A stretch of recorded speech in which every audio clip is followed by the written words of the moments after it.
Time to do some sketchy shit. Doo-dah, doo-dah. Hope I get away with it. Oh, the doo-dah day.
Hey everybody, welcome to the Saturday night edition of Stupid O'Clock, where we do things our way.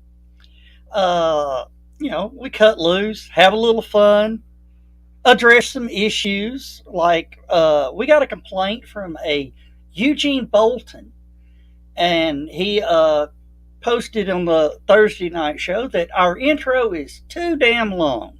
So I got this just for you, Eugene. Time to do some sketchy shit. Doo-dah, doo-dah. Hope I get away with it. Oh, the doo-dah day.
Dan.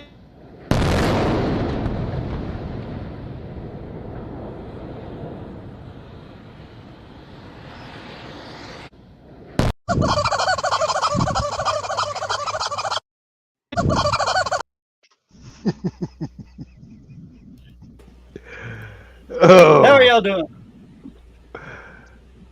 Lord, You forgot to do mercy. the goofy holler after the explosion. Hello, Yeah. Keisha. Hey, Keisha, welcome. Howdy, Keisha. Well, Dan, do you think somebody's learned a lesson? Probably not. Unless that lesson is honey badger don't care. That's what you were expecting me to play, wasn't it? Yep, sure was. But I thought the burn was a nice little addition. Oh You're Lord. doing great, Keisha. Absolutely doing great. Uh, address some issues that, some complaints that came in about the show. So we corrected that. Well, no, we didn't correct it. We just made fun of it. But the dress was backless, though. Hmm. Yeah. Hey, and Bobby Nash is maybe tuned in with us. Hey, Bobby, if you are in here, chime in, say hello. If you won't, Yeah. send me a message. I'll shoot you a link. We'll bring And you into the show. And hey, Joe Bachman, how are you doing? Oh, we are in fine fettle tonight already. Yeah. So, If let I the was craziness begin. If I was thinking, I would have had that lined up there close to where I could hit it, then go into the intro again. Mm. Yeah, I saw you when it said, time to do some catchy shit. You just sort of looked, and then the national anthem started, and I just saw you drop your head like, I knew this. I knew this was going to happen. Yep. Um, hey, it beats 72 repetitions of whatever the song of the day was on MTV back in the 90s. Oh Lord. oh, Well, one thing I noticed since you ran it twice, Joe Yep. Dog, because I just don't pay attention. I'm still waking up or highly medicated. You put all your names on there, Dan, Skunk, all of them. And then down at the very end, it says, and all their crazy friends. So, Rich, you and I are pretty much the equivalent of Professor and Mary Ann. And the In about, yeah, we're and the rest from the first couple seasons of Gilligan's Island. you got Well- to remember that was Skunk's first attempt at our Intro. opening or intro. Oh, was it? Oh, okay. I thought it was a brand new one you just made. No, and the one that we normally use, the file got corrupted. Hmm. So Yeah, it was not playing right. So Joe Dog went back to the archives. One from the vault. and I like that one better anyway. Hey, back to the vault. we are off to a grand start. What kind of stupid shit we going to get into tonight? Yeah. I wish John was here because John would have just probably got up and walked out.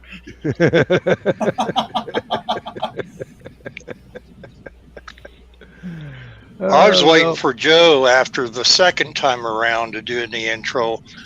As soon as it was over, Joe would say, "Okay, that's all, everybody. Good night." I thought about that. I really thought about playing High Flight right after Joe was through with the second repeat of the intro, but people would get the wrong idea. Well, Dan, you read my mind because I was thinking I should have put into the private chat. Okay, Dan, you're next. go in and do the intro for Last Man Standing in the middle of Stupid O'Clock. Yeah. Ah.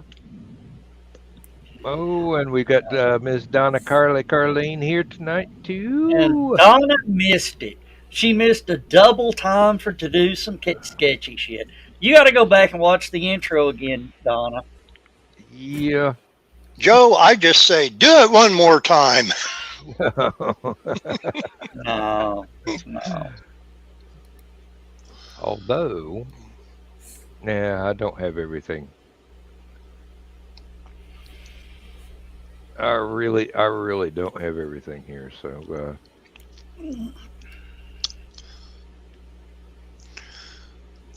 Well, I've been busy all day, and of course, part of what I told you backstage, busy with that. But then also, I've been busy because today everybody's remembering Charles Schultz's 100th birthday, if he had still lived.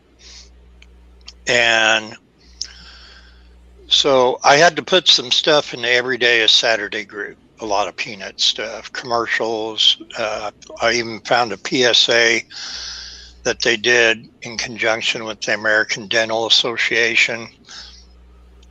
And I even put 2 Peanuts movies in at the end of it. But also, and of course I did a little sketch thing, but everybody else has been putting in their little tributes and that. And I would just put in, okay, so if I just put in the chat, the little link you can hit, there are over 75 cartoonists all across America that in their daily comic strip today, it's a tribute to Charles Schultz in their own way. You've got the Eric Reeves and Mike Wilkie and John Rose and Ron Ferdinand, and everybody is in there putting their spin off of their characters just to show a little love for Sparky and that. So if you want to see some of those and even see mine in there as well, just either click on that link or just type in @Schultz100 and you'll see a lot of really neat things. So looks like more like a hashtag than or a hashtag. I'm sorry. more like Either a hashtag way, than a you link. can. Yeah. Yeah, but if it works, it works. I mean, It does work. Yeah. Mm-hmm. This is Ted Mack's Amateur Hour, so. Oh Lord, that takes me back. Oh, we got a good crowd watching tonight. We got 9 people watching, which is, a nice number for a live show. On the YouTube Stupid Clock, 1 from your page, Dan, 1 from my page, and a Twitcher, and the 2 Stupid O'Clock page and group. All right. Thank all y'all for tuning in. Yep. Well, let's keep moving so we don't disappoint this big audience we got here. Yeah. Well, thank you for always watching, Keisha.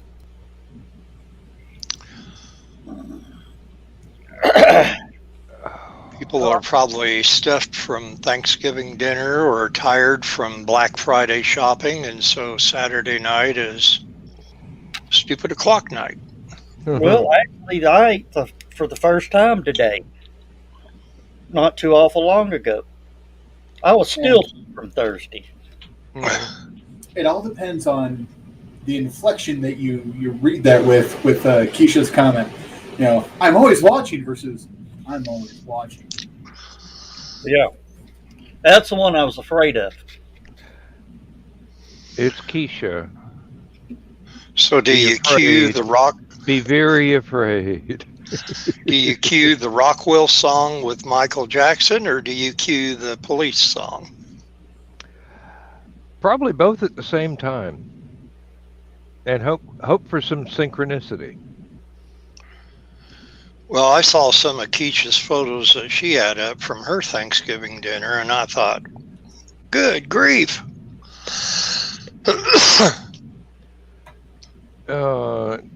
Photos of Keisha's cooking would probably draw a huge audience because woman knows what she's doing.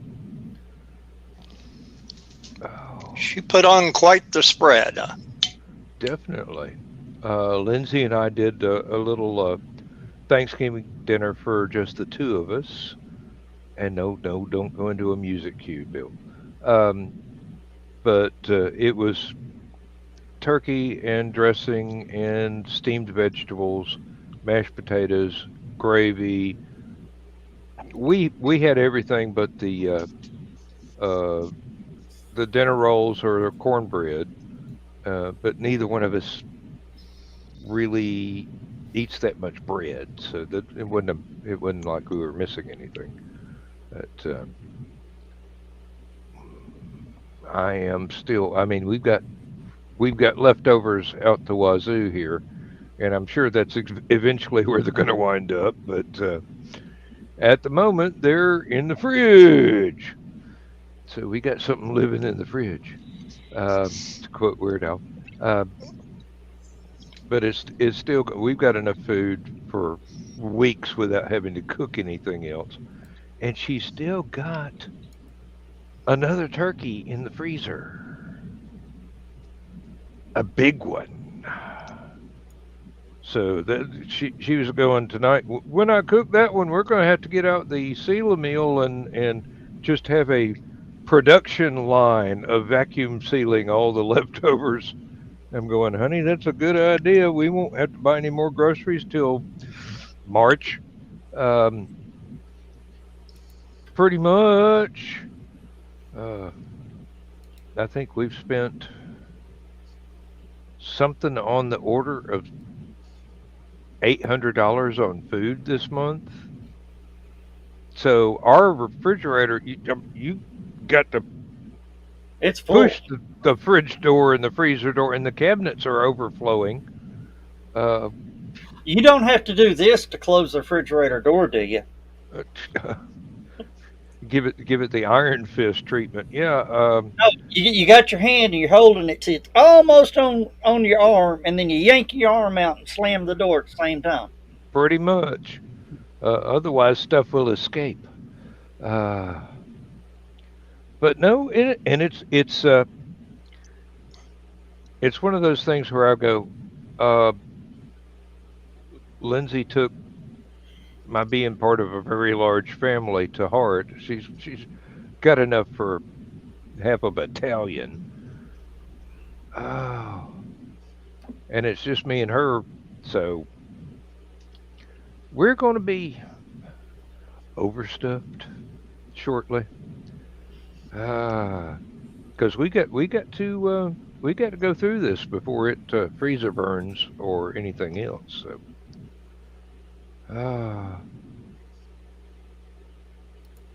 All right. Good night, Keisha. Sounds like an interesting movie. Sounds like it'd be a turkey. Yeah. Hey, and Breaded and the thing fried. is, it's number 3. So there's 2 more. So this would be the leftovers. Yeah. The second serving. If I remember correctly, I believe that series started in the 80s or 90s. Because I could have swore in high school, me and my friends looking at the bunch of B movies to go ahead and start watching. And back in the day when we had to go physically to a store and rent a video cassette. Oh, there is the first one, and there's a reason that she sort of blanked out the thing is because the word may get us in trouble. But Especially given recent events. yeah, the second one is called Sequel, and then there's 3. Oh, she says they skipped from the first one, went straight to 3. Oh, okay. That's why I can't find the second one. Okay. Or the third one. Of course, Dan, I told you what my first book's going to be titled, didn't I? No. The Addendum, Volume 2. I was going to say chapter 2. Now all you got to do is write it. Yeah. That'd be a good book. That would actually make somebody at least pull it off the shelf and look at it. Uh-huh. And then if they read it, it's going to be so fantastic that they're going to try to go find the first part.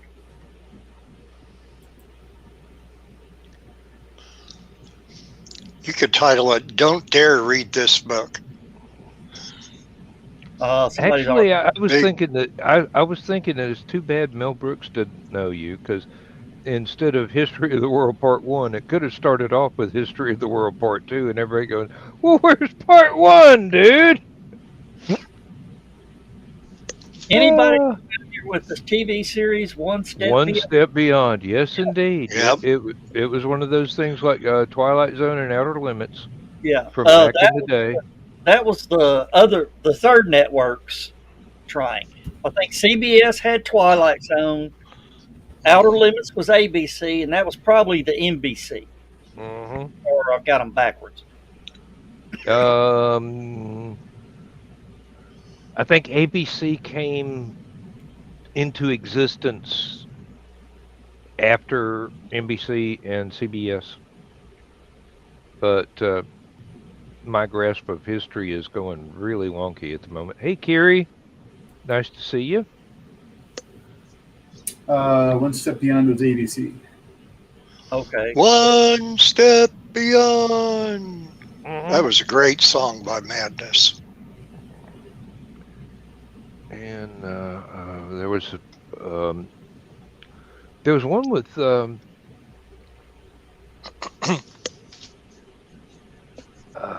Boris Karloff is the host. Night Gallery. Boris Karloff? No, that was Rod Serling. Well, the original Night was, Gallery. Yeah. I don't know. I can't remember. I don't think I've ever seen it except as on YouTube or something like that. Outer Limits is also ABC.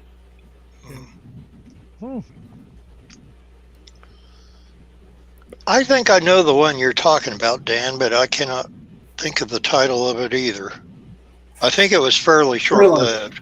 Yeah, it only lasted one season, and it might have been a very short season at that. What did I miss? I was busy getting the link.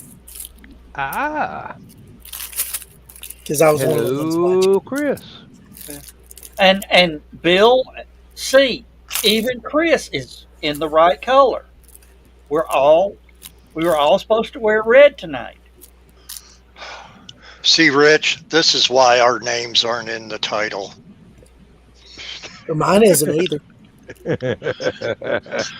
Well, Chris, you missed out. You know, I said it gave all their names, Chris, except for yours, mine, and Rich's. It said all their crazy friends. So I told Rich, I said, me and him are the Professor and Mary Ann in the first few seasons. I was watching. I watched him play it twice. I saw the whole thing. Okay. I only missed the previous like 2.5 minutes. Yeah. He didn't play it twice. What are you talking about? Shit. You didn't watch the beginning then. Chris, you knew something was up when I called him out, right? I figured something was going on. I'm like, oh boy. So, Joe Doug, I got to ask you, where are you in the birth order? With my family, I'm the baby. That's what I thought. Why? Because we the youngest siblings are always the instigators. Yeah. Oh, You want me to not do this, huh? All right, I'm going to do it 4 more times, and then I'll think about quitting. Oh. In our family, that's acceptance. See, even Kiri's got a red shirt on tonight. Who did we lose? Chris. Oh. Where did Chris go? I don't know. He's probably He's gone on. He's going to put his blue shirt on. Give him a minute. Gonna get the command gold shirt. I mean, Oh. Hey, engineering keeps the ship running. Yep. and that is the Star Trek badges that I keep buying is engineering, not command. Is I fix stuff. Well, Kiri says no red shirt for him. I just got to thinking about it.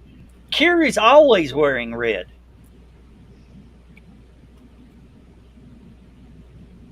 Even in his birthday suit, he's wearing red. He's a ginger. We're not going to ask you how you know that, but He's a ginger, Dan. I know. yeah. And we're Mary Ann's. Wasn't going there, but sometimes you get overruled. Oh, I'm sorry. I'm the professor. I forgot. He's redheaded. Oh. I was born a blonde, and everybody else in my family had darker hair when they were young. Blonde Cherokee. That one is really a mind twister there, Bill. My grandfather always teased my mom, said that he was going to take a can of black kiwi shoe polish and color my hair to look like the rest of the family. You probably had a lot of Celtic blood as well with the blonde. I was A little touch of the Viking there. I was enjoying the touch of the McKee family fortune. Oh, Little Debbie's. Yeah, Christmas tree cakes. I bought some the other night. It's time. Yeah, it's time to buy the Christmas tree cakes. Mm-hmm. Not that they're going to last very long. No, Seriously. but You buy a box, you take it home, then you go, I just opened that. They're gone. Now, is it me, or did the Little Debbie's used to come more than 6 in a damn box? I think they did, but everything's been downsizing an amount that you get for what you pay. Hey, Ryan. It depends on what Little Debbie's you're talking about, because some of them are larger than others. So if you got, and some of them And are in the shaped doubles, where they can fit more in the box. yeah, the doubles, they actually count each individual one. Yeah. And I don't think they used to do that. if you get Little Debbie oatmeal pies, I think you still get either 10 or 12, and they even have a big double box, like a thicker box that's supposed to have more in it. Yeah. But if you get like Star Crunches or something that's more mass to it, it's going to be less. But Yeah. I've seen the first of the Archway Christmas cookies out, the bells and stars and Ruth's cashew nuggets and the wedding cakes. That brings back yeah. memories. Mhm. Hello, Ron. Happy Small Business Saturday to you. There's not much time left on the East Coast. Well, I found out Dollar Tree has the chocolate covered cherries this year. The Yeah. Queen Anne. Anne? Yep. Queen Anne. Yep. Dollar Store does too. And Dollar Store also has the dark chocolate covered cherries. Well, in Hey, answer to your comment about why the box is gone so quick, Dan, that's probably why I bought 4 of them. okay. Well, you got maybe 2 left for tomorrow then. No, I bought 4 the other night and 4 more tonight. I wasn't taking any chances. Chris, when you open the box, they're not going to go bad overnight. I know, but How can you I, tell? They never missed out last long last enough year. to go overnight. I missed out last year. I only got like 2 boxes the whole time, and when I went back to get more, they were gone. Like, that ain't happening this year. My I didn't- wife, Girl my Scout. wife says that when it comes to the Queen Anne chocolate covered cherries, she needs to tell me to go ahead and get an extra cart Mhm. for myself so she can do the grocery shopping, and I just vape it up. Those things are like Excuse me. A couple they're of years very ago, addictive. apparently they must have had a shortage or something, or maybe because of the whole COVID thing. Laura got a bunch at work, and they were all marked down, and she sold left and right on eBay. And these people are across country, and she had to tell certain people, you know, this is stuff that can melt. So if you're in the state of Washington and you're wanting to buy a couple boxes of these Queen Anne chocolate covered cherries, they may not arrive in the same condition that they were sent in, because they're not going to be sent by a refrigerated truck or anything. And Ryan, Ryan, they mentioned it earlier today. Bill already talked for 45 minutes about Charles Schultz. No, but I'm going to. Yeah, well, the reason we didn't mention is we already covered it. Yeah, really. Actually, Ryan, if you go in either on my personal page or Stupid O'Clock, you will see a very extensive written piece that reason why my hands look like this these days, all about it. That it includes the story about the real little red-haired girl and how he felt about all that, which I won't go into because I don't want to spoil it. But yeah, read it. There you go. Yeah, it's very interesting. It's very sad, but Yeah. that's Sparky's whole life. It's very Yeah. sad. Well, there's a lot of him in Charlie Brown. Yeah. Which he always said Charlie Brown was an actual friend that he knew. And that in the same way with Linus. Linus is based on a real person and all that. But then there are several things, and I posted one from a BBC interview snippet where he says that he's Charlie Brown. And But Lucy is everybody's big sister. Yeah, Miss West Budget. Right. Makes me glad I'm the oldest in the siblings. And Sally was Charlie Brown's sister, right? Yep. Yeah, Lucy was Linus's sister, and Sally was Charlie's.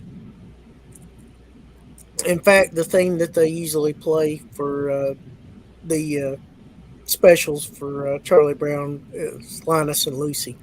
Yeah. Mhm. I found on YouTube a video. The drummer was the drummer that actually played it. The rest of them are dead. Of course, they're all gone now. But they played the full version. To actually see him play, I mean, he was a true jazz drummer.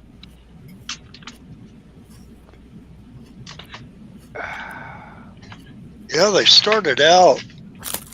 Well, about 45 Quartet. seconds of that was them warming up. Yeah. Of that video you posted. They're still good. Even they're the kind of musicians you'd pay to watch them warm up. Mhm. Yeah, really. Once they get to that level of excellence, you'd pay to watch them tune up. Yeah. So you think about the actual song, Linus and Lucy, Mhm. and Vince, He's the one who did that on the piano, and you got two-handed piano. And, he's got his left hand playing the bass parts on that, and in the right hand, and listen to isolated versions of that sometime. And that you talk about how talented. I never could play the piano other than a couple small little one-handed little riffs here and there, just enough that you could say, oh yeah, that's the theme from MASH or whatever. Yeah. But the one song I always wanted to learn how to play was basically the hardest song ever to learn how to play on the piano. Well, Or as far as jazz songs. One thing I can play on the piano, and Dan's going to shake his head. Chris is going to go, it doesn't surprise me. I can play the riff from Dueling Banjos. Doesn't surprise me. no, I can do chopsticks. Hey, walk and chew gum at the same time. How the hell am I going to do two hands at the same time? I did a fairly decent imitation of Toccata and Fugue in D minor once, but Well, see, that's the thing. I used to play drums, and you got to do two different things, not only with your hands, but two different things with both feet when you're playing a drum set. So you would think that, oh, well, if you can do that, you can learn how to do this. And I tried for years. I could not. If I got one somewhat down to where it kind of sounded like it, I could never do the other with the other hand. I could do one or the other, and that would be it. But yeah, he was just amazing, and that was my introduction to jazz music. I got into everything else because of Vince. Well, I got to admit that I got into music through my parents' record collection. So blame everything on Bill Black and Tommy and Jimmy Dorsey and Glenn Miller. All right. Yeah. Everything I have done has been built on, well, I hate to say a classical education, but I came to the real classics, the Strauss waltzes and things like that, a little bit late. I forgot to mention Flight of the Bumblebee the other night when we were talking about classical music. Yeah. Which is really right up Bill's alley right there, because the Green Hornet used that as their theme. And it was that Herb Alpert version. Yeah, it was a variation of the flight. It wasn't, like exact. It wasn't the full thing, but yeah. Mm-hmm. Hi, Rob. Oh, hey, Rob, I meant to send you a message earlier today. Chris, should I send him an invite for December? Yeah. All right. And there's Robin Reed. Yeah. Well, Hi, Robin. You listen to my music, you're going to hear a lot of stuff from a lot of different periods mixed together into one unlistenable goulash, what should I say? I don't know. I like it. I hope other people do too. Yeah, I've always said my musical taste is yes, except for New Kids on the Block and Wayne Newton. Yeah. And speaking of music, we lost another one today. Irene Cara died, 63 years old. Damn it, she's supposed to live forever. Yep. Like flies, I say. My friend Martha Schwartz posted a photograph saying, "This is how I remember Irene Cara." And it was from a late 70s episode of What's Happening. where she played the Mexican immigrant. It was the episode where Rerun was going to marry her so she could come into stay in the country legally. First time anybody ever saw Irene Cara was her short-lived acting career, I guess. I don't, or somewhat short-lived. Don't know. I'm sure there were I some. still remember her cameo from DC Cab. Mhm.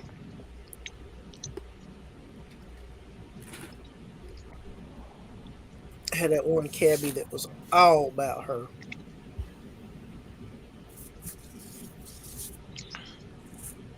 Wasn't Mr. T in that movie? Yep, Mr. That's what I T, thought.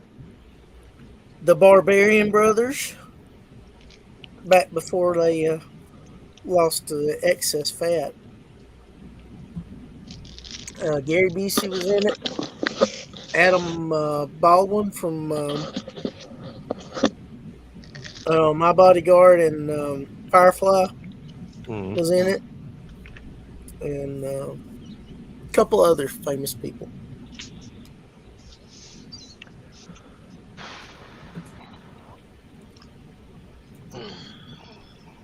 Oh.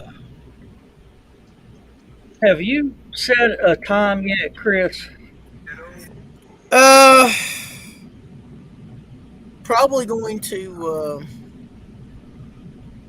start decorating around 3ish and probably eat about 6. All right.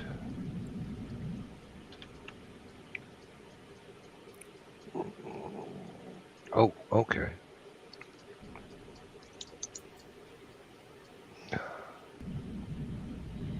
All right, I'm sending Rob an email right now. So Okay.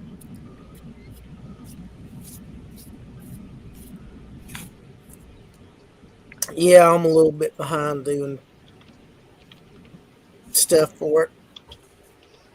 I'll be back in the swing of it this coming week. we need to go down and have a little talk with oh,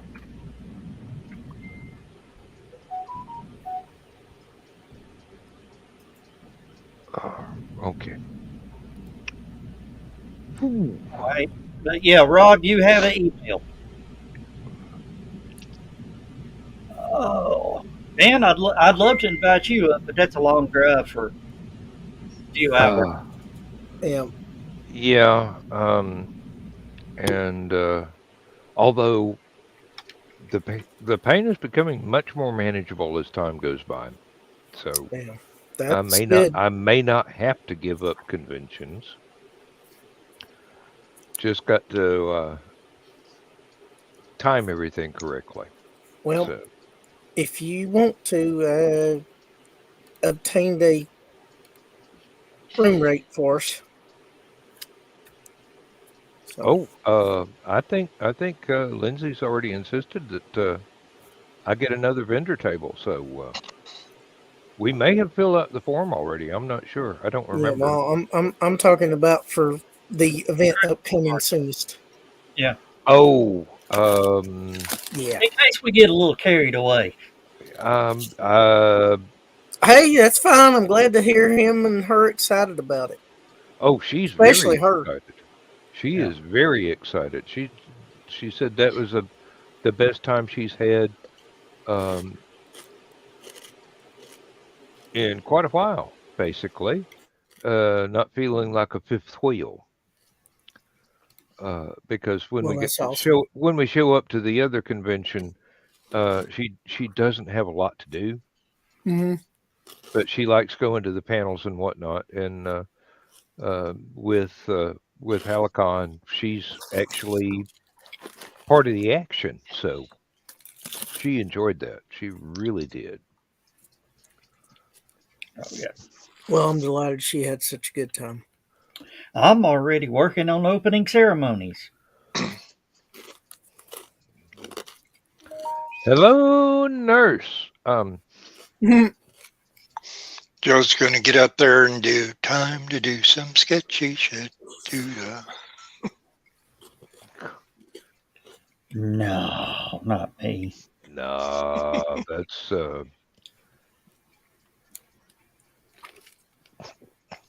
that's Saturday night, not Friday night. Yeah, I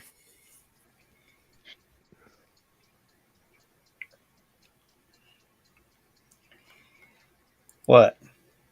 cause I'm just trying to get everything sorted in my head about things I need to be doing here before too long. Oh yeah. Oh, and she said she wants the same room again. Uh, I can make sure of that. because she really liked that room. She did say that the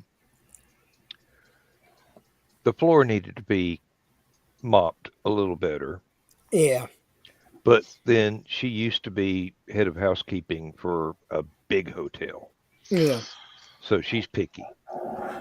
Yeah. I'll send her one of those black light flashlights to take with you. No, Don't you you do. dare! You do not Don't want to turn a black light on in a hotel room. No, no. I mean, I really would like to not know that I was living inside of a Jackson Pollock painting. Thank you. Um, No, a lot of times you'll turn that light on and go, "How the hell did they?" Never mind. nope, nope, Laura nope. Laura took our 14-year-old niece for their annual shopping trip in Chicago. They go to Water Tower Center and a bunch of places. But it's a bus trip through Peoria charter lines. But they have to be there awful early in Bloomington, catch the bus. So they went the night before and spent the night in a hotel. And when you sell eBay, you have the little blacklight pins because on a lot of the expensive items, to keep from having somebody pull a switcheroo on you, if they buy an expensive item, you mark it with the invisible pin. And then if they send it back, you can hit it with the blacklight pin and see if it's actually your item or not. So Your stock, yeah. I told her, I said, why don't you take that pen with you to the hotel and kind of shine it around a little bit? She's, she would be sleeping in the car. Well, that's the reason why most hotels use white sheets because they bleach their stuff regularly. Mm-hmm. And besides, there are some things that we don't want to know. You just don't want to know. Somebody had their honeymoon in this room. That's fine. I know it got laundered since then, and I don't want to know how well. So I told her we both got the latest COVID booster shot. That double shot variation thing, and I said, "You'll be okay." No. I don't think there's a shot in the world for that. Oh, there's a shot for it. You just, Not enough. Not Just- enough antibiotics. rivals the regime for the inoculations for getting drafted. Yeah.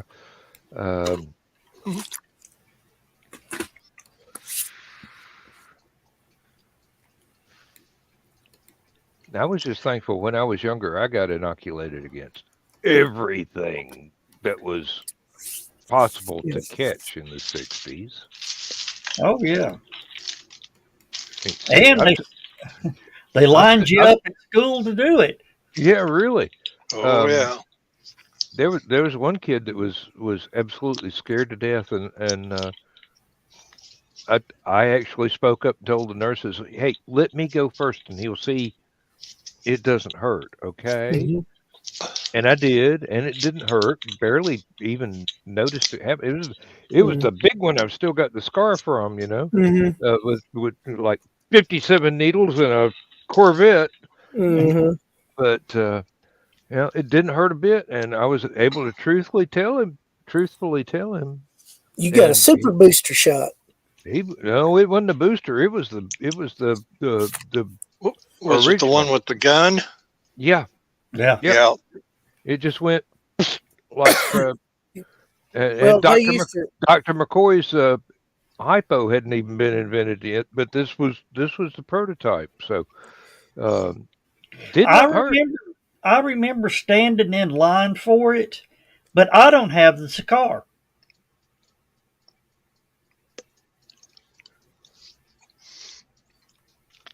Well, Does that make sense? I've never heard of that, but I think it just depends on the person. yeah, Some really. folks score easily, and I some have folks don't. delicate skin. Joe got in the line to be indoctrinated instead of inoculated. No, I remember I was young, Oh yeah. young. They had us, of course, they separated the boys and the girls. And they had all the boys, you had to get down to your skivvies. And then, it was, I think, in the school gymnasium or whatever. And you go through and get all your series of shots and stuff. As we're getting ready to leave, here they're walking all the girls in at the same time. And talk about your big oops moment. And needless to say, panic ensued, and that more so than what the shots did. You spent a lot of time on the Group W bench, didn't you, Bill? I'm telling you.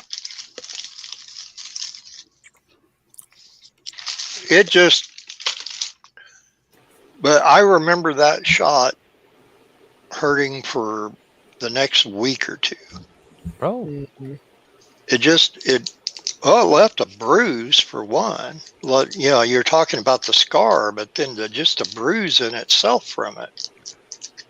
Nope, I never felt a thing when it was given or even afterwards. I think they had ours hooked up to an air compressor or something. I don't know. 32 pounds. It's just like, ka-ching, I mean, maybe they used air nailers or something to give the shots. They might have been short of money. I remember later on the same day they took us all to the auditorium and gave us the sugar cubes with the I forget which one that was. And then you saw all the wild colors and everything afterwards. No. That was later in the 60s. Wrote a hit song and. Well, that I have yet to accomplish, but.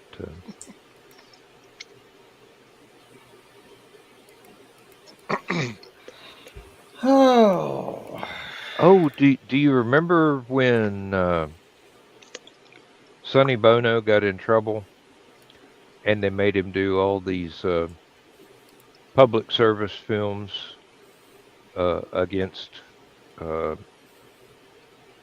drug abuse? No. They showed us those all through school. There was all kinds of things. And unfortunately, it taught some of us more about chemistry than we ever really needed to know. Polio, thank you. Oh, yeah. Taught a lot of us more about chemistry than we ever wanted to know at that age. But the films I remember being shown at school, and of course they showed it on a straight 8 projector, was William Talman, Miss Berger, prosecutor from Perry Mason. Yeah. I think that was I know there was 2 Williams, William Hopper and William Talman. I think he was William Talman. He did a PSA on the evils of smoking and cancer. He had already been diagnosed with cancer. He was going to die. He was past the point of no return. And so he did these PSAs on smoking and how horrible it is. I remember John Wayne doing a similar one, but the one that William Talman did really, really hit home. It seemed like just the. I'll have to look that up sometime, see if I can find it, and I'll post it in the group because that. I'm sure there's a YouTube video or something of it somewhere. It just, it's like saying, dead man talking and trying to keep you from going down the same road. Mm-hmm. Did Yul Brynner do one too? Yeah, Can't Yul remember. Brynner did one. Mhm. That's the one I remember. Mm. I think John Wayne did his about the time that the Shootist came out. Because I remember, he died shortly after the Yeah. premiere of that. Yeah, that was his last movie. That would have been, 76? Well, Something like that. was the last movie with him in it as a person. Right, yeah. His voice was used in Star Wars. Yeah, Mhm. he's. I think they actually IMDb'd him now, haven't they? They have, yeah. They do try and keep abreast of things and put in Easter eggs like that. Well, the spy that was informing the Imperial troopers of where the Droids went. Millennium Falcon was. Oh that yeah, yeah. voice. Zucchini knows, yeah. Yeah, that voice was John Wayne.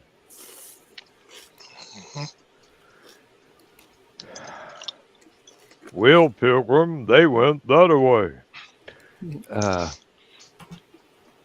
Slow it down. I think that's what it says. Could have been. I- Could have been. I won't I've tell never- where I've the never slowed it droids down. went. Like hell, I won't. Yeah, really. One of my These- favorite scenes from, what was that, McClintock, was it? I What think it movie was. What movie Yeah. was it that John Wayne enjoyed so much because he didn't have to wear that same damn costume? It was probably one True that Grit. wasn't a Western.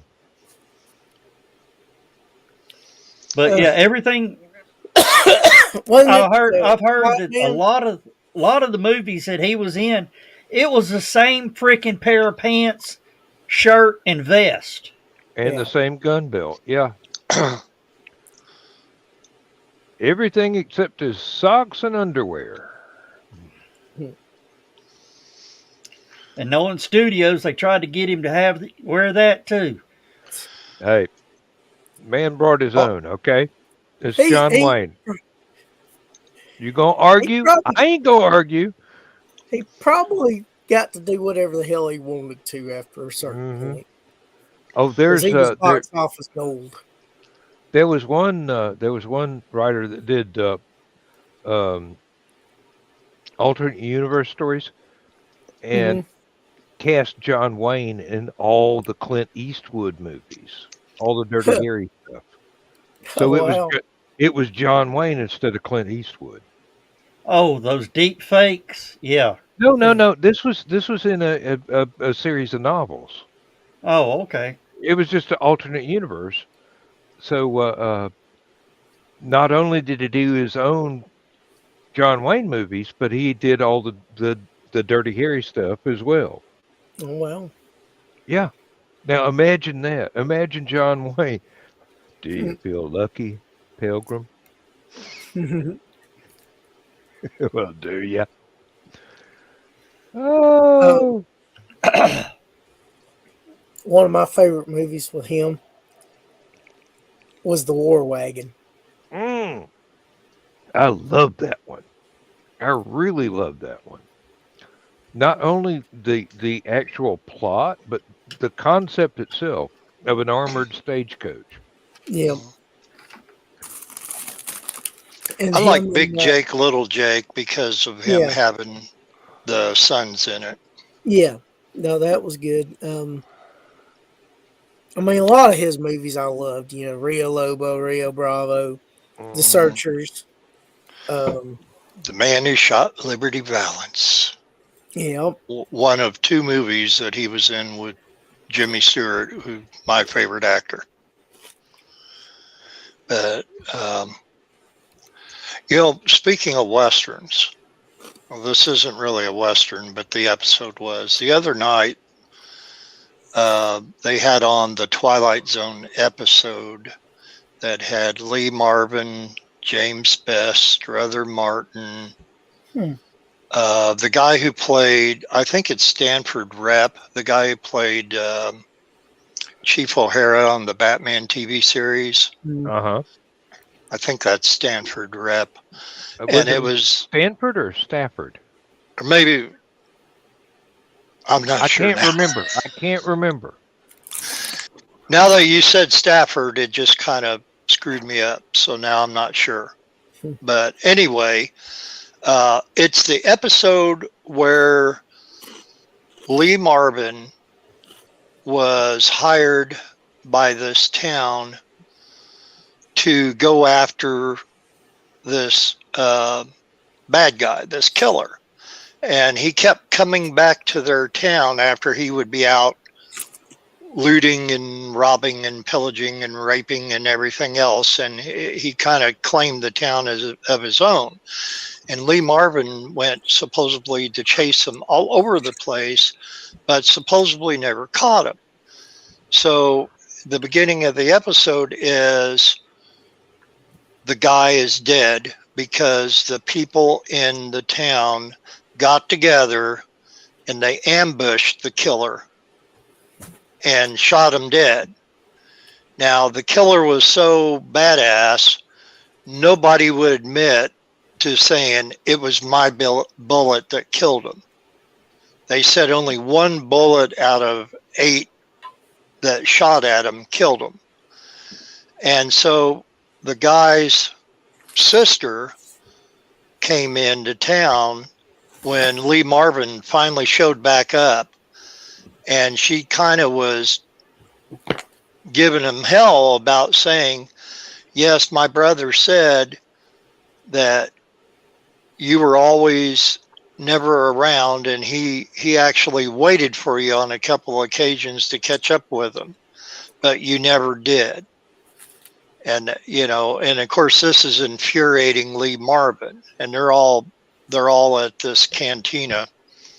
And of course, James Best is playing his guitar like how he did in Andy Griffith Show, and even I think an episode of Dukes of Hazzard. But anyway, she challenged him because he's saying, you know, I was looking for him everywhere and he was never anywhere to be found. And she told him, she said on his deathbed that if he went up to the graveyard and stood over his grave, that he would reach up out of the grave and grab him and pull him down into the grave with him. And so he was dared by James Best with a $20 gold piece to go up to the graveyard, take his Bowie knife and stick it in the ground above his grave to prove that he was up there. And so he went up there alone to do it, and nobody heard from him. So the next day, Lee Van Cleef was the other one in the episode. So the next day, Strother Martin and James Best and Lee Van Cleef and them went up there, and the guy's sister, and I cannot remember that actress's name, but she was. It was called The Grave. The Grave, yes, okay. And they found Lee Marvin dead, laying over the grave, and James Best is losing it, and he said, "Oh no, I knew, went up there, you know, he's going to get killed," and what, you know. And Lee Van Cleef, a very young Lee Van Cleef, says, "No, look," he said, "see the duster that Lee Marvin was wearing was pinned to the ground with his Bowie knife that he was going to stick into the ground." He says, obviously what happened, it was very windy last night, that when he went to stick it into the ground, the wind, having blowing the tail of his duster, caught it into the ground And when he tried to walk away and it tugged and caught him, he had a heart attack and died because he thought that was the guy reaching up out of the grave to grab him. And then It was Ellen Willard. Ellen Willard, okay. And she said, no, she said, that's not how it happened. And they said, what do you mean? It has to happen like that. And she said, she said, what direction was the wind blowing? And they said, the same as it is now. And she had this cloak on with this long, robe or whatever, kind of a Lord of the Rings funky looking thing. And she says, yes. And she held out her cloak, and of course you see that it was the opposite direction of the way the wind was blowing. Just a wonderful, wonderful episode. Basically a Western, but it was, had that spooky theme to it, and all those wonderful actors, in the episode. They just about could have made a movie out of it. Do y'all remember the episode of The Prisoner that was a Western?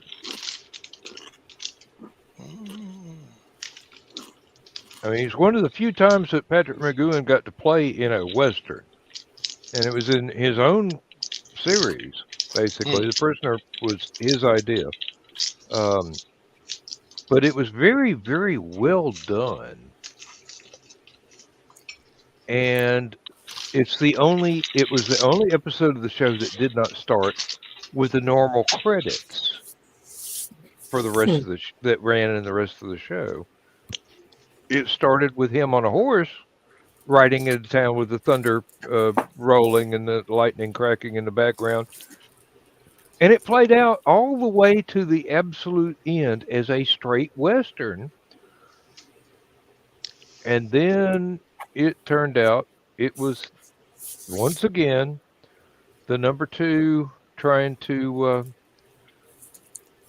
brainwash him into giving up his secrets, and didn't work.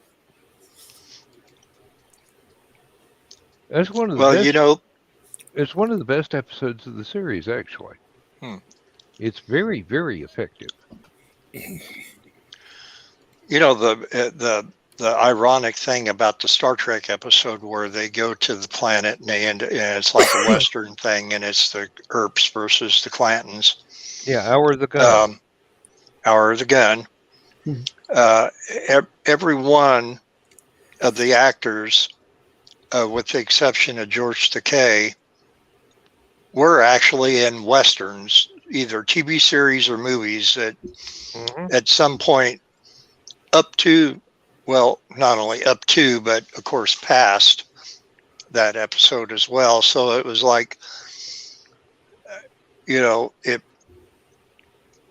people watching it, you'd say, oh yeah, okay, yeah, that's Nimoy and Shatner and DeForest and all. Yeah, we've seen them in tons of things, Actually, there was one writer that was doing an adaptation of the gunfight at the OK Corral, and in the afterword of the book, he cited that Star Trek episode as being the closest to the physical resemblance of the Earps. The actors that were actually in that episode playing the Earps were about the closest physical resemblance to them that anybody had ever done. Now, not the plot, not the script, but the actors themselves looked the part so extremely well, according to the photos from the time period. So I always thought that was fascinating that they accidentally got somebody's doppelgangers to do the parts. Well, I've seen a lot of movie adaptations involving Earps and Clantons and McClowrys and the whole gunfight at OK Corral, and of course Tombstone is right up there at the top. But I mean, it's just perfect movie as far as that goes. But I still hold a very warm spot in my heart for the movie My Darling Clementine with Henry Fonda. That just, there's something, first of all, with it being in black and white, it's just like, you should see Westerns. You know, you look at the I old. don't think Henry Fonda ever did a bad movie. Mm, I mean, some of them were not as successful as others, but when it came to his part, it was always outstanding. well, and if you're put into a John Ford or Henry Hawks movie or whatever, you got to know it's going to end up being a pretty decent one. Yep. Howard Hawks, you mean? Or Howard Hawks, what I'm saying. Hey, excuse me, you know. Hey, even Howard Hughes, what the hell? He made a few. Yeah, he did. Heavens, trivia night, isn't it? We're just going on and on and on here. Well. Oh, I'm doing searches on some of this stuff, and I found an episode of The Twilight Zone that was not shot by Desilu Studios. Oh. Well, It was not filmed for Twilight Zone. It had nothing. It was actually older than the Twilight Zone. well, An occurrence at Owl Creek. Oh yes. It's rarely shown. It's actually a French film. Who was in that one? I kind of recognize the name, but I can't place it. It was a French actor. Oh. I mean, it was shot in France. It's the one to where this guy is caught by the Confederates and being hung as a Union soldier. And in the thing, in the beginning, and the rope breaks, he falls down into the river and, runs away, goes home and all that. But at the end, he actually hung. That was the last dream of his life.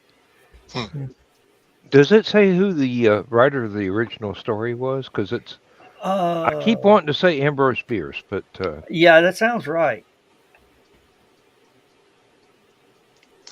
They did another one that was based during the Civil War, and it was, I believe, James Gregory, who best known as the inspector from Barney Miller, always come in, did this thing with his hand all the time. Inspector Luger, I had to think for a minute, the character's name. And he came up to this plantation where there was a woman there, and she was kind of frightened by him at first, but then he kind of stayed there to rest up a little bit or whatever, and they kind of struck up somewhat of a relationship as far as just him being there to help protect her and that. But he kept seeing all these people walking by. And of course, at the end of the episode, you find out that he's actually dead, and all the people that they're seeing walking by are the people are also dead from whatever battle during the war, and they're walking towards heaven, to go into their eternal home.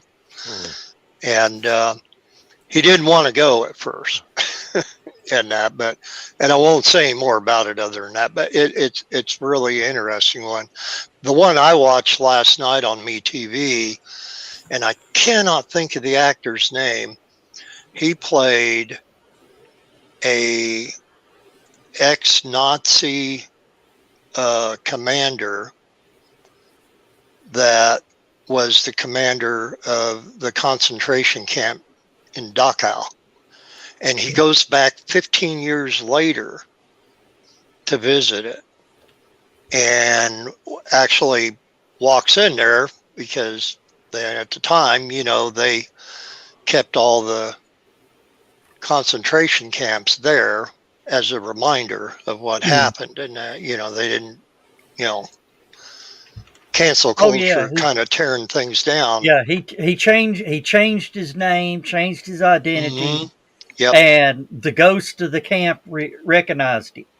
Yeah, I had the one person, and of course they still had the striped uniforms on, prison uniforms. And he says, "You haven't changed a bit. You look exactly like you did 15 years ago." And he got talking, and he says, "And I remember when," and he stopped and he says, "Wait a minute." He said, "I killed you. How are you here?" Yeah. Back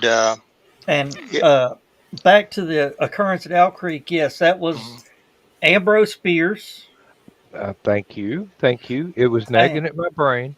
And on YouTube, have you heard of Jeff Castellucci, the deep bass singer?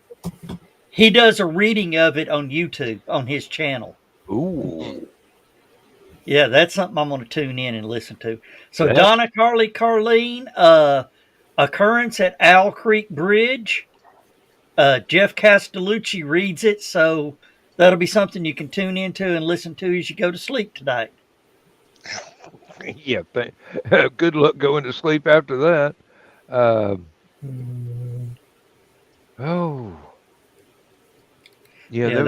That's going on my watch later list for sure. Yep.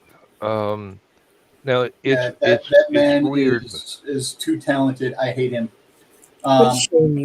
TV. Surely out of purely out of jealousy, but yeah, it's. One of his latest things is he's done Ghost Riders in the Sky. Yes. Oh. He does all the vocals of Ghost Rider in the Sky. He does a Big Bad John too. Yeah. Oh, I bet 16 tons and 16 tons. Who is he the bass player for, you say? No, bass voice singer. Got an extremely deep bass voice for singing. And everybody wants to. He's done collabs with Home Free, Pentatonics. They all want him. He's got the record lowest bass tone out there. You walk over to the piano key and hit the lowest note on the piano key, he's lower.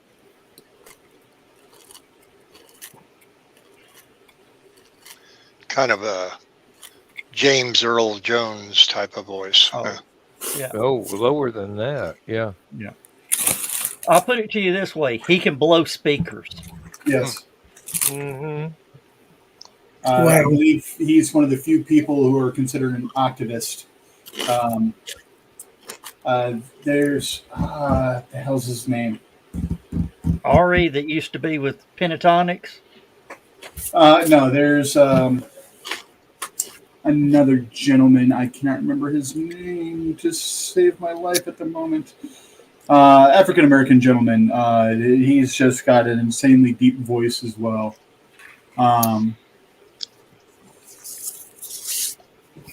You're not talking about Morgan David Freeman, are you? No. Heath David? No.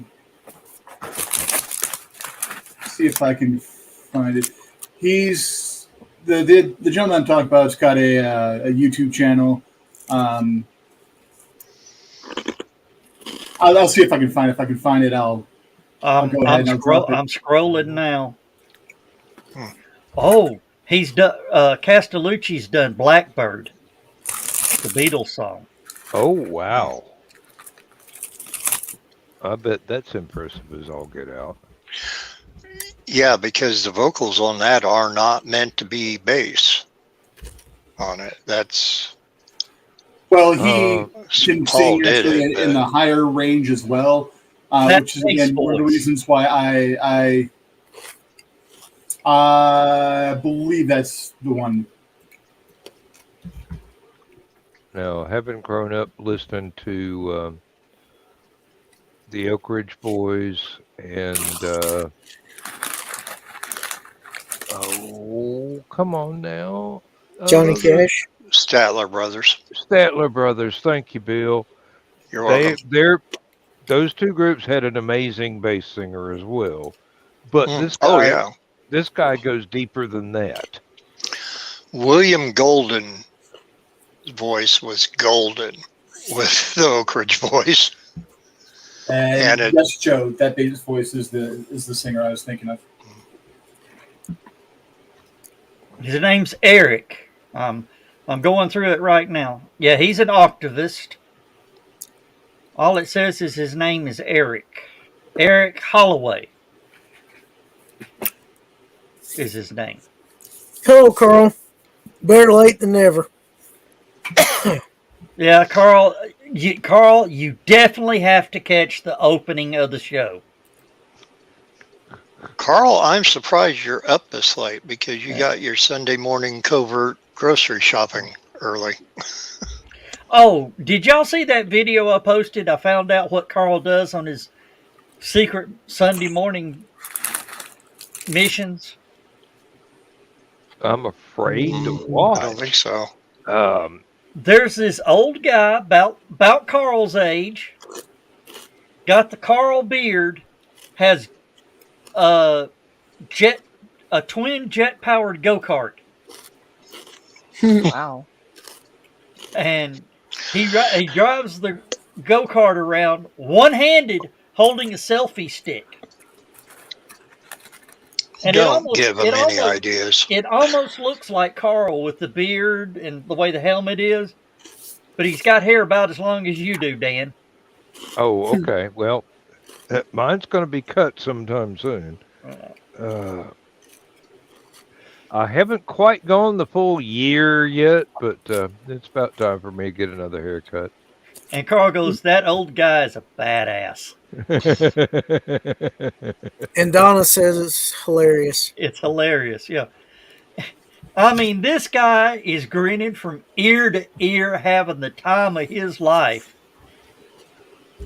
riding a twin jet powered go-kart.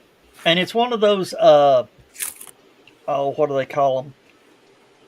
The buzz bomb type jet engines. Oh, yeah, the pulse jet. Pulse jet. Yeah, twin pulse jet engine. Oh, I can only imagine. And Curie has the War Games command center in the background. Yes, Yep. I do. Okay, Yeah, Jan, it's my turn. I'm going down the... Okay. See, you were teasing Kerry about being a ginger, and now he's not going to come on and be live. But this is a new avatar than what you had before, though, isn't it? Yeah, yeah. Okay, He's gone Violet. Violet. The purple one. Another Peanuts reference here for tonight, folks. I think that's more of an ultraviolet there. Yeah. Oh, one of these days, Kerry, you and Skunk are going to have to clue me in on how to do avatars. But then again, I don't mind anybody seeing what I actually look like. But you know, it could be fun to be a cartoon from time to time. That it can be. That it can be. It might come in handy doing a video for one of the books or something, an advert video for one of the books. Yeah. Try and do myself up like one of my characters. One that doesn't look like an old guy, you know. Or you'll have to pick skunk's brain, make it look like an animal. Oh no, that wouldn't fit with the story at all. Um, Well, you might could introduce a character to the world of Korra if Mike Jimmy presents you with no, that no, opportunity. that's Mike Jimmy's. I'm only ever going to do music for Mike Jimmy. I'm not gonna try and horn in on his animation skills. Seriously, I feel I'm just honored saying that he he. might add you as a character. Uh, You never know. You never know. hey, I've been characters in other people's work before. There's a P and Elrod book where Lindsay and I are both characters, but I play a bad guy. Hmm. And then I've been in a couple. No, at least one of Stephanie Osborne's uh, books. Yes, Rich, I'm in one of them. That's an honor. I know. You haven't gotten that far, Rich, because I think it's in Break Houston, which is uh, towards the middle of the series. You're in what? One of Well, Stephanie's Stephanie's. books. Oh well, I'm in Yeah, one of right. Steph's books too. Of course, I think it's out of print now. I think somebody told me I'm in one of his books. I don't know which book it is, but I'm pretty sure he wrote me in one of his anthology novels. Who? Do you know A.L. Gates? Name doesn't ring a bell, but Yeah, I was auditioning for what was going to be a web series for the Scenic City Cafe uh, book series. It was going to be a web series adaptation, and I met the author. Actually, I actually ended up meeting the author um, before I realized he was the author of the book when he was doing some DJing for local events.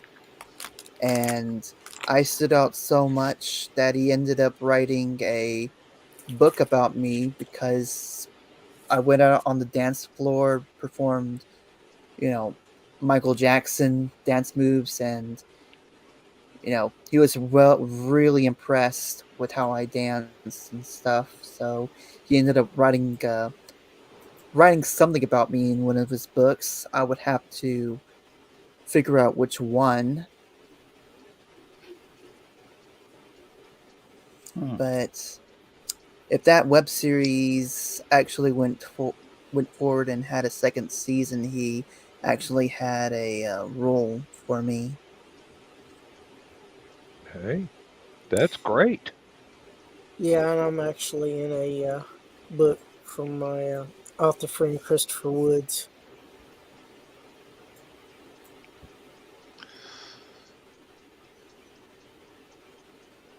It's the third one in the series he has. Interesting. Yep. Okay, about for giving him a hard time about a misspelling in a chat on social media. Oh, okay.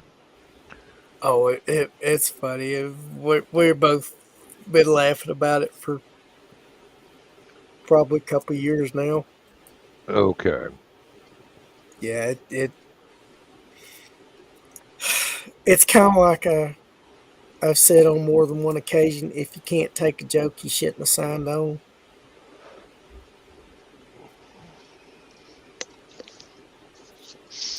Well, a lot of people can't these days. I know that, but Hey, Sadly. these things they happen. I'll tell you, if I keep going the way I'm going, when these authors meet me, they're damn sure gonna. You could write a whole book about me. Dan's not saying a damn word. Yeah.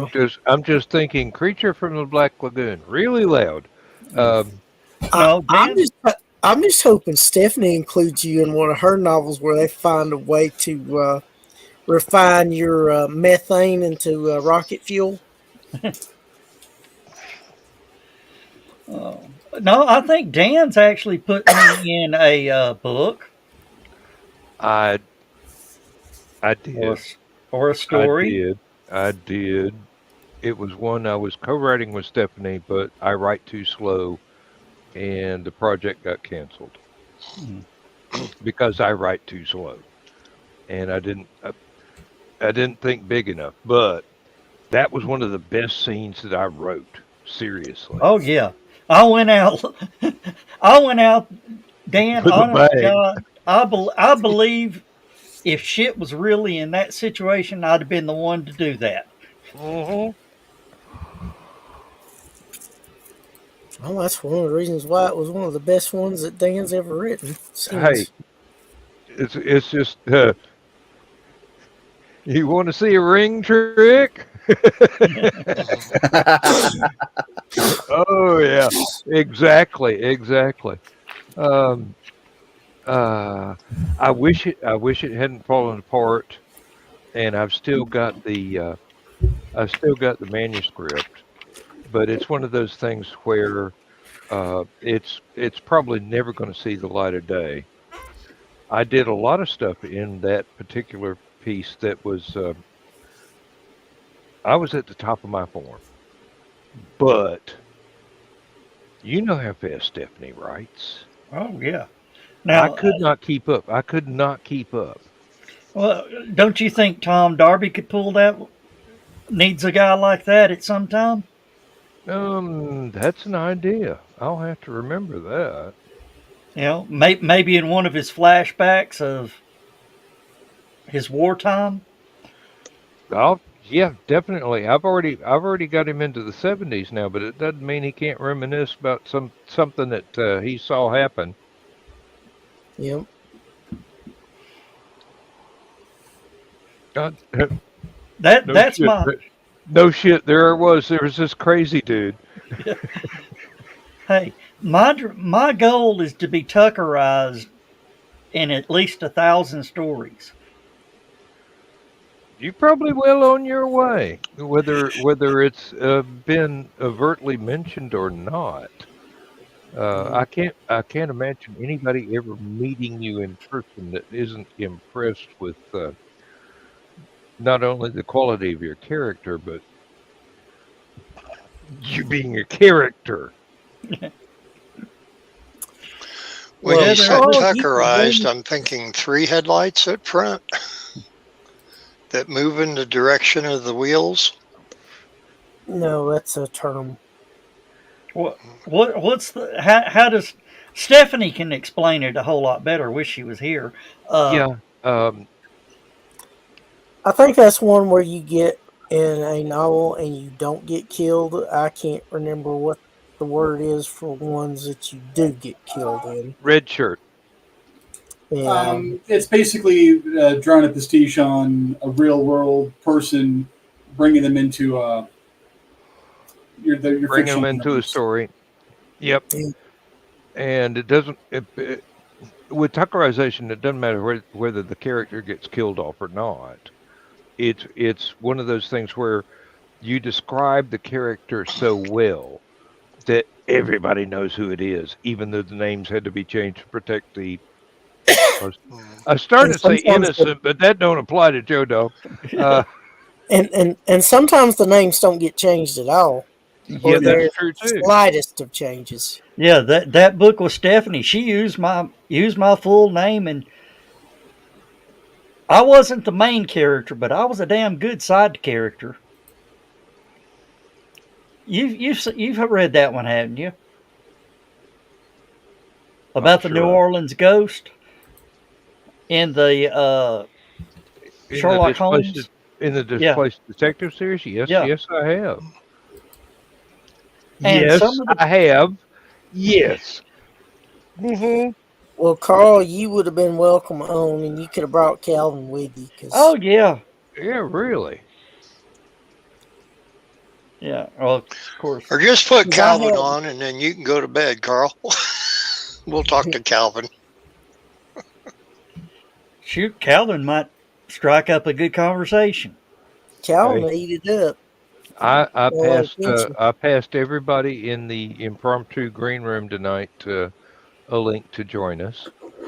So Donna's got the link for, well, it's probably dead now if they've left the room.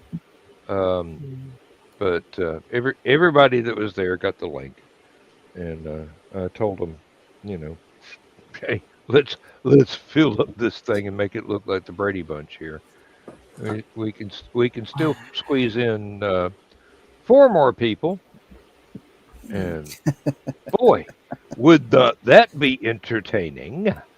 Uh, Yeah, I keep checking my percentage on my tablet.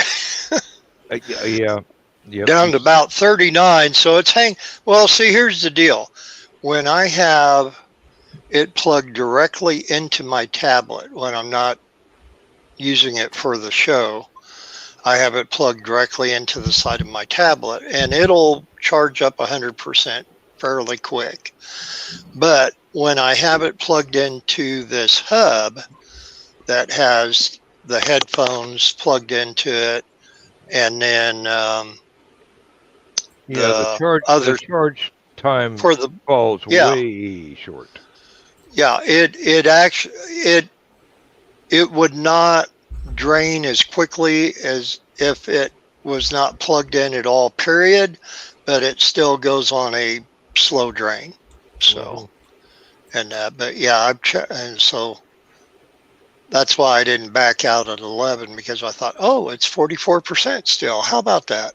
Hey, And now it's 39 or 38, 39, but so it's not bad. Now I wished it had the same charge as my Samsung Galaxy watch, because I charge that up. I can leave that off the charger for over 3.5 days before I have to charge it back up again, which typically I don't. I just, when I take my watch off at night, I throw it on the cradle charger. But that's they like need those kind of batteries in it. that's like my cell phone. It'll stay charged for 2 or 3 days, and then my Kindle is always trying to reconnect to the Wi-Fi, even when there isn't a Wi-Fi. So it's only good for at the most a day and a half, and then I've got to throw it on the charger, or it's going to be reboot as brand new, which I was complaining about Friday night in the green room. Whenever I don't charge that thing up often enough, it tries to go through and go, "Hey, this is a brand new device. How can we help you set this up?" And I go, "Can you just get me to my library again? I mean, seriously, scroll, scroll, scroll, click, click. I mean." And it's very frustrating, especially when I'm at work where there is no Wi-Fi that I can connect to. It's very hard to get rid of it when there isn't a Wi-Fi you can connect to. My turn to go down the hall. All right. Okay. I will see. Oh man. Kerry could go down the hall and we would never know it because his avatar would still be there. That's you probably know. My avatar would probably make some really weird faces or gestures or something. It would either turn around and face the other direction, or maybe it would assume a squatting position or something. Or Probably be more like this or something. no, that it just looks like you just been slapped in the face, or John Wayne threw a punch at you. That's true. I could be. My face could probably be stuck as if John Wayne gave me a punch, and it would just be Now, me going down the hall. okay, Kerry, I'm curious. Now, can you make your avatar turn around and make it look like the avatar is typing on the computers behind you? I don't know if I can. Let's see how good this avatar is, Carrie. Let's see. Wait.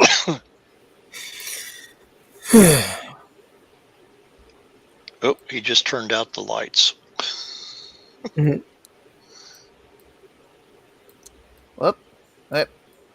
Well, you turned around. You got turned around. Now, can you manipulate your avatar's arms? I don't think I can. And it took off Good. running. The Yeah. typing. Yep. Well, maybe Carrie did have to go down the hall after all.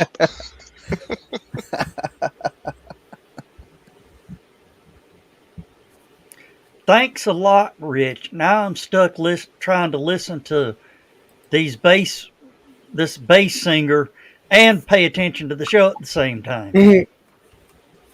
Well, Hey, you're the one that brought up Catalucci. Do what? You're the one that brought up Catalucci. Yeah, and that one's still open, so I'm saving it for after the show. I thought Rich said Chattahoochee there for just a second. Lay down yonder on Chattahoochee. And, you know, It's I hotter didn't than know a until like hoochie. 2 days later afterwards that Alan Jackson had passed away. Alan Jackson hadn't passed that away. was a hoax. You think so? Yeah. Yeah, because Alan Jackson just last week was on the CMA Awards. Yeah, but when were they taped? It was live. Oh, it Yeah, was live? it was a hoax. You got to check these things now because I even been on one a couple of years ago. They said Yvonne Elliman had died. That's why everybody was slow to accept that Jason David Frank had passed away. Yeah. It's kind of an internet tradition for people who are famous to have like 3 or 4, oh, they just died hoaxes going on every year. What the heck was that? Somebody's getting a alert. Either that or a printer. Carrie got And- electrocuted. And I hate this new alert system. I call them the duck farts. Hmm. You know, instead of getting the boo, you get the boo.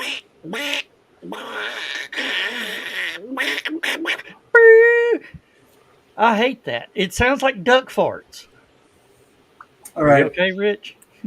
My wife's going to kill me, but what she doesn't know, keeps me alive longer.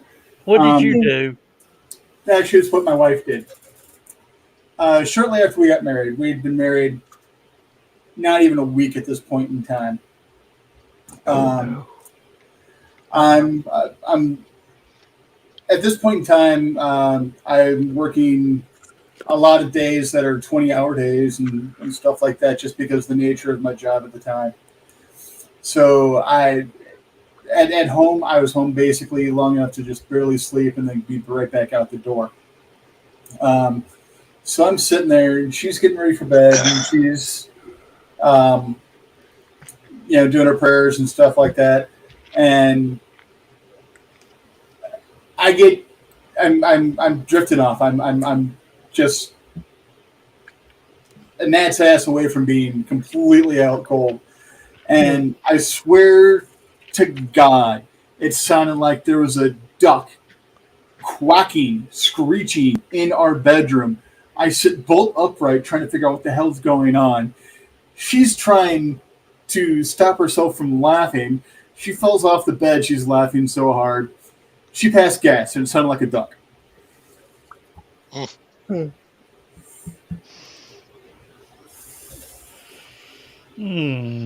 Was it Donald or Daffy?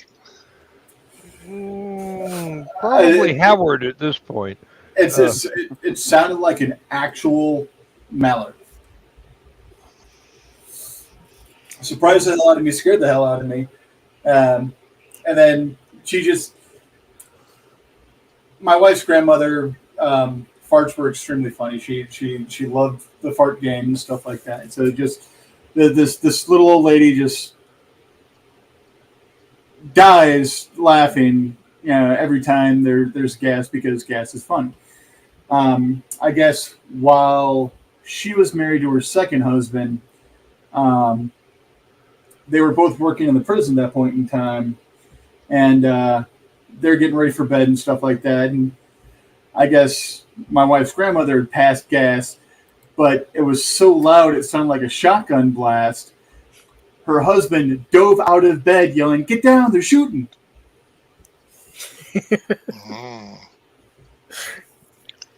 I'm not the only one with an interesting family, in other words. So Granny Yes. would have loved me. Probably. She probably would have died laughing, yeah. Now, one time I was actually, my wife likes to trade bedrooms a lot, but this was the bedroom. Just through that door was the bedroom. I had the farts so bad. They were loud.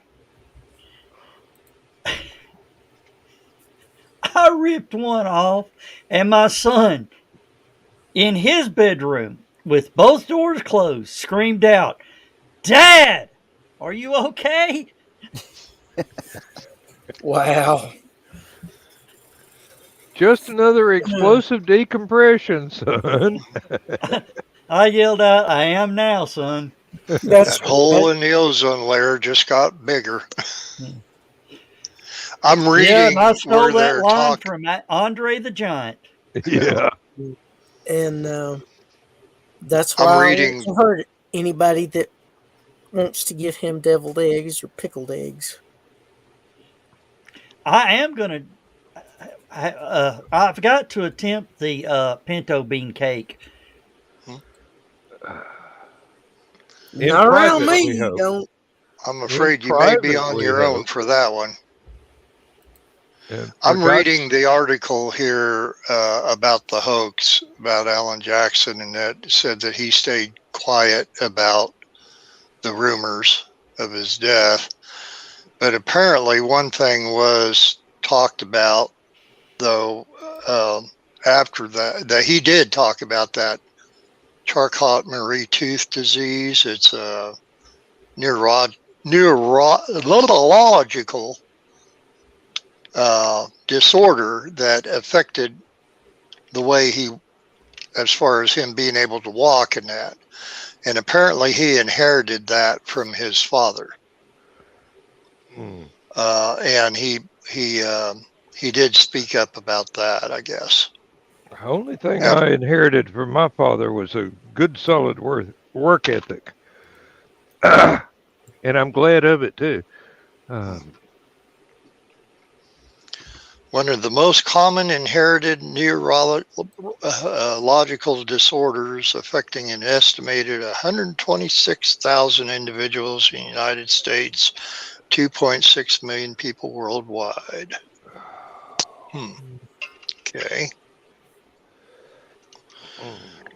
No, I just saw that one thing a few days ago, and I thought, oh, that's too bad. And then, you move on. I saw him in concert when Chattahoochee was the new single. He came over here to the Assembly Hall in Champaign, and it was a damn good concert, too. I saw him and Brooks and Dunn the same year. Sounds like fun. Yes, went on a date to the Brooks and Dunn one.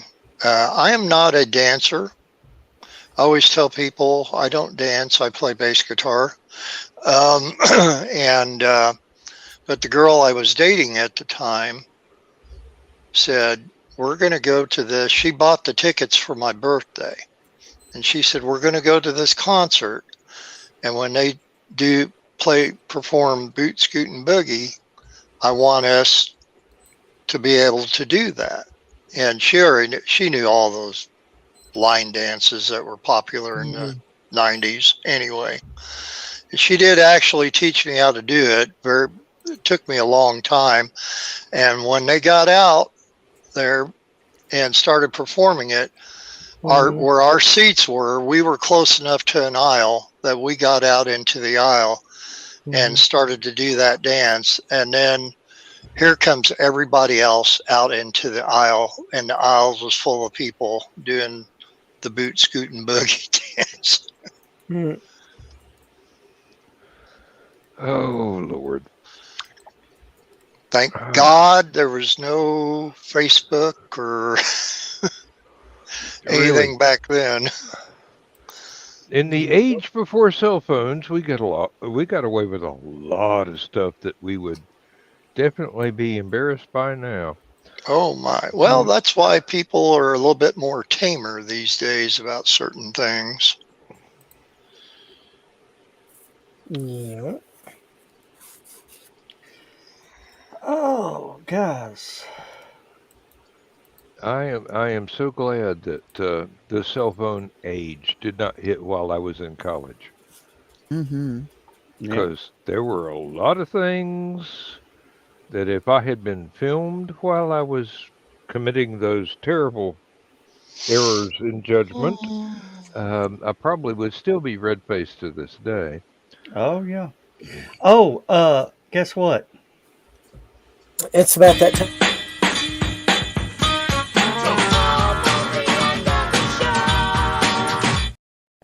I had my finger over the trigger right then myself. Oh, so you I got tried. yours set up, ready to go, Dan? Let me get in the studio. Yeah. Yeah, yeah. It's about time for you to start getting ready. So, Well, I've got it. I've got it going here. So let me scroll down a little bit, little bit, little bit. Ooh, oh, Chris, good. I meant to ask you, what did you do when I started playing the intro for the second time? I started laughing. Oh, it figures. Poor Dan just hung his head like, I should have known. He, This guy. No, I Chris did went and know. got I his did. I snacks. She did gave him know. time to do it. I was going. Okay, he's going to do it again, ain't he? He's doing it again. Okay. Good I was Steely fine Dan till they song. started playing Rick Astley. Yeah. Do what? So I was fine until you started playing Rick Astley. I'm like, damn it, he did it again. Mm.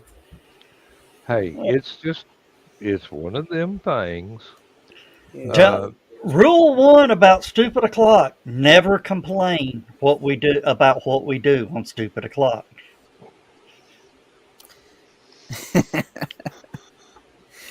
Because You And we'll tune do it. into a show that has the title Stupid O'Clock. You should not be expecting award winning masterpiece theater. So if you play High Flight twice, you'll give Dan not only enough time to set up for a show to go walk down the hall again and get himself something else to drink and maybe something a little bit to eat and let the animals out and Well, I I could don't play. have that. I don't have that many responsibilities. All I'm saying is, if you end at an hour and 58 minutes into the broadcast, I can get mine started right on time. Yeah. Now, I will say this: if Mr. Bolton thinks that our intro's long, he needs to see the damn close to Last Man Standing. Yeah, but that's entertaining. A bedtime story is entertaining. I mean, Yes, it seriously, is. I have had people complain when they didn't get to see the whole thing. You know, Uh, I have occasionally hit the button to end the broadcast a little bit too early, and it cut it off in mid flow, and they're going, "Hey, hmm, we no, just our got to the intro fortress." our Yeah. intro is longer. Yeah, Uh, Perhaps a short story expanding upon the bedtime story one day is in your future. yeah, Dan, our intro is only 6 seconds longer than your outro. well, I'm a wordy bugger. What do you think? No, Um, not six. I was looking at the outro. Our intro is 18 seconds longer. So yeah, I guess intro is long. I let me see here. Um, My intro is 2 minutes and 11 seconds. Your outro. My outro is 3 minutes and 5 seconds. Yeah, our intro is 3 minutes and 22 seconds. And then I usually play an advert and maybe sketchy shit again. One day I'll have to re-edit to where sketchy shit is actually part of the intro, so I don't have to click to it at the same damn time. But, we all have life goals. Yep. I was not told that. Oh, yeah, Bill, but I always figured your life goal was to have the most toys when you kick off this mortal coil. Because Well, I that way thought you I win. would, but I thought I would. All right. But This is it. To get Dan out of here, we got to go now. Say good night, everybody. Good night, everybody. good night.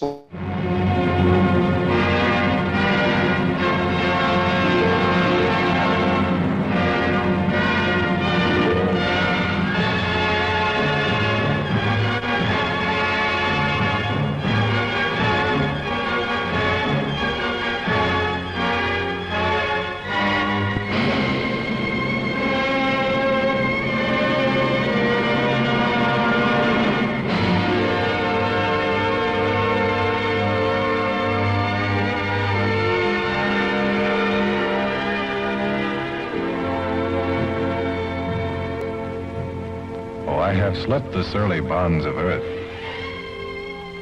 and danced the skies on laughter-silvered wings. Sunward I've climbed and joined the tumbling mirth of sun-split clouds and done 100 things you have not dreamed of. Wheeled and soared and swung high in the sunlit silence. Hovering there, I've chased the shouting wind along and flung my eager craft through footless halls of air. Up, up the long, delirious, burning blue, I've topped the windswept heights with easy grace, when never lark nor even eagle flew. And while with silent, lifting mind, I've trod the high, untrespassed sanctity of space, put out my hand, and touched the face of God.